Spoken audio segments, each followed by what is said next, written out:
मद्र देश के राजा अश्वपति की कोई संतान नहीं थी। उन्होंने वर्षों तक तपस्या की, तब देवी की कृपा से एक कन्या जन्मी, सावित्री। वह केवल रूप में ही नहीं बल्कि गुण, करुणा और साहस में भी अद्वितीय थी। समय आया जब उसके विवाह की चर्चा होने लगी। सावित्री ने स्वयं अपने लिए वर खोजने का निर्णय लिया। एक दिन वन में उसने सत्यवान को देखा, सरल, तेजस्वी और माता पिता की सेवा में लीन। उसका हृदय उसी क्षण शांत हो गया, मानो उसे अपना जीवनसाथी मिल गया है। जब यह बात दरबार में पहुंची, तब नारद मुनि ने गंभीर स्वर में कहा, सत्यवान सद्गुणों का भंडार है, पर उसकी आयु केवल 1 वर्ष शेष है। यह सुनकर महल में सन्नाटा छा गया। पिता की आंखों में चिंता थी, पर सावित्री के चेहरे पर अडिग शांति। उसने धीरे से कहा, पिताश्री, जीवन की लंबाई नहीं, उसका साथ महत्वपूर्ण है। मैं सत्यवान को ही पति मान चुकी हूं। विवाह हुआ।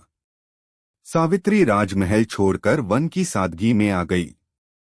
वह अपने अंधे ससुर और सास की सेवा में दिन रात लगी रहती। जैसे जैसे नियत दिन निकट आया, उसका हृदय कांपता, पर चेहरे पर धैर्य था। उसने 3 दिन का कठोर व्रत रखा। उसकी आंखों में नींद नहीं, केवल प्रार्थना थी। वह दिन भी आ गया। सत्यवान लकड़ियां काटते काटते अचानक थककर बैठ गया। उसने सिर सावित्री की गोद में रख दिया।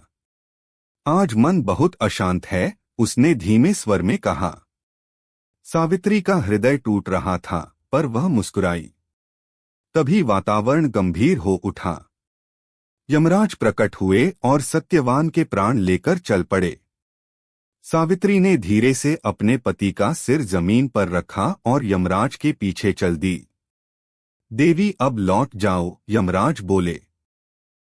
सावित्री ने विनम्र स्वर में कहा, धर्म यही कहता है कि पत्नी पति का साथ कभी न छोड़े।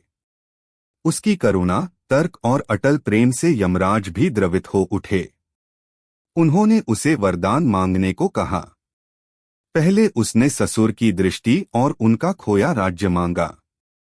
फिर अपने पिता के वंश की वृद्धि का वर मांगा। अंत में उसने कहा, मुझे 100 पुत्रों की मां बनने का आशीर्वाद दीजिए। यमराज ने वरदान दे दिया, पर तुरंत समझ गए, बिना सत्यवान के यह संभव नहीं। उस क्षण यमराज के कठोर हृदय में भी करुणा जागी।